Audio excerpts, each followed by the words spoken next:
ባይን አስታ ሙጌ ነው ማውሻ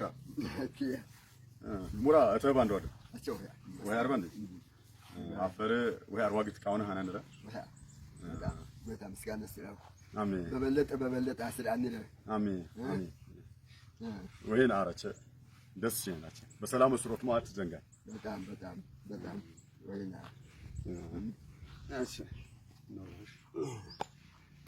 እንግዲህ ኦካ ሆሲኔኮ ምናፈደን አባባ እንግዲህ በቤተ ክርስቲያን ታሪክ ሸራበር ቅዱስ እስጢፋኖስ በጉራጌ ክልል ካሉት ሸራበር ቅዱስ እስጢፋኖስ እዚህ ጉራጌ አካባቢ ካሉት ሁሉ ቤተ ክርስቲያኖች የመጀመሪያ ቤተ ክርስቲያን ነች። እንደሚታወቀውም አባባ እስጢፋኖስ አማካኝነት ነው ወንጌልም የተስፋፋውም በተለያዩ በጉራጌ አካባቢዎች የካቶሊክ እምነት እንዲስፋፋ ያደረጉትና ልክ እንደ አባባ እስጢፋኖስ ሁሉ እርሶም በሸራበር ቅዱስ እስጢፋኖስ ቁምስና ውስጥ በጣም ብዙ አሻራ ጥለዋል። ብዙ ሰዎችን በካቴኪስትነት ያገለገሉ ብዙዎችን እኛንም ጨምሮ ከልጅነታችን ሚስጥራት እንድንቀበል አድርገዋል እና በጣም ብዙ ጥያቄዎችን እርሶን መጠየቅ እፈልጋለሁ። ከዛ በፊት ግን እኔ እስኪ ስለ እርሶ አንዳንድ ነገሮች ልጠይቅና ምክንያቱም አሁን እርሶ እንዴት ነው የተማሩት? አሁን ትምህርተ ክርስቶስን ትምህርትም ሊሆን ይችላል። ምክንያቱም ድሮ እርሶ በነበሩበት ዘመን እንደዚህ ትምህርት አልተስፋፋም።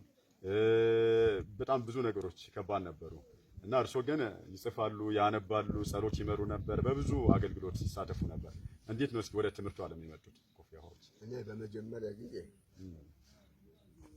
አባቴ ነፍሱን ይማረው በዚህ ሚሽን ገዳም ነበረ ሚሽን ነበሩ እና በዚህ በሚሽኑ ከዛ በፊት በቤተክርስቲያን የቄስ አገልጋይ ሆነው ይኖሩ ነበር አባቴ።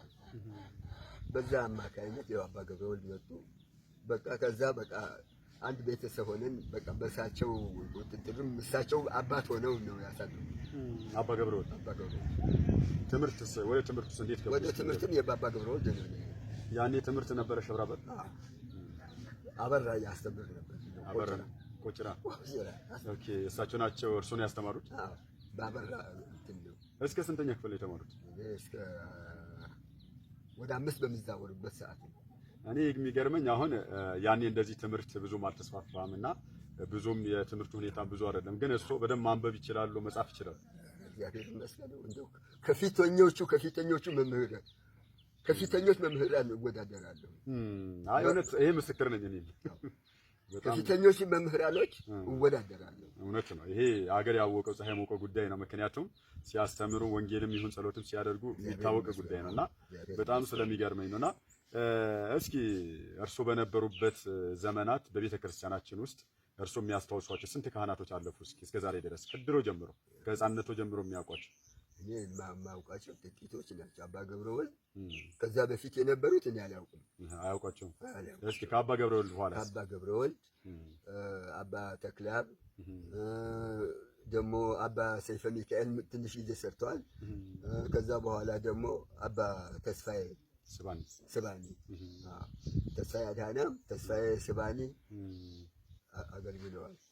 ከእሳቸውም በኋላ የመጡ ካህናቶች አሉ። በእርግጥ እና አባ እስጢፋኖስ ከአባ ተስፋዬ በኋላ ነው የመጡት አይደል? አባ እስጢፋኖስ ኬራጋ እስጢፋኖስ በኋላ እኔም ባለሁበት ጊዜ ነው።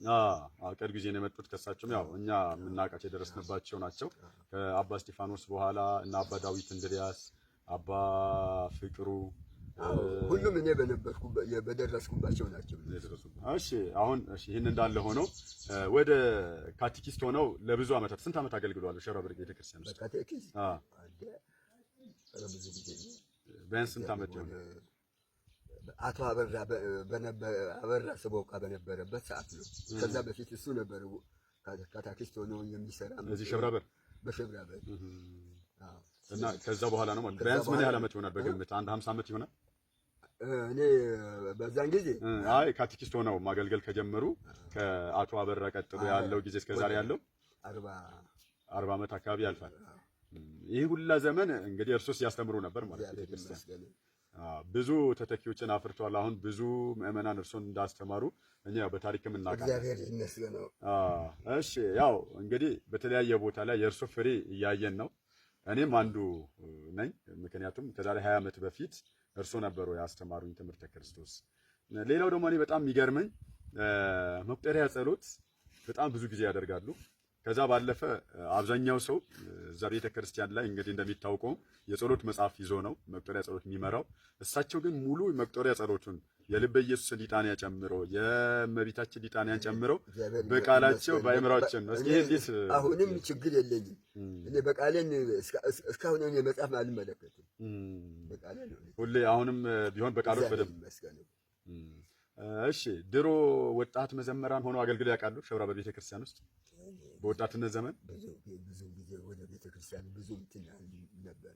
እኔ እንትን አስተማሪነት ከጀመርኩኝ ጀምሮ ከዛ በኋላ እኔ ፍሬያማ ለመሆን የቻልኩት መምህርነት ከያዝኩ በኋላ ነው።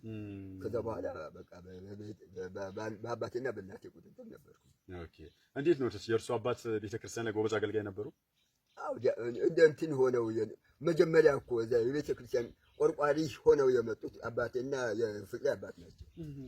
የፍቅሬ አባት ማለት አቶ አባባ ዮሐንስ እና የእርሱ አባት ዮሴፍ የዮሐንስ አባት ዮሴፍ። ኦኬ ዮሴፍ እና ጴጥሮስ ነበሩ። ጴጥሮስ ማለት የእርሱ አባት ማለት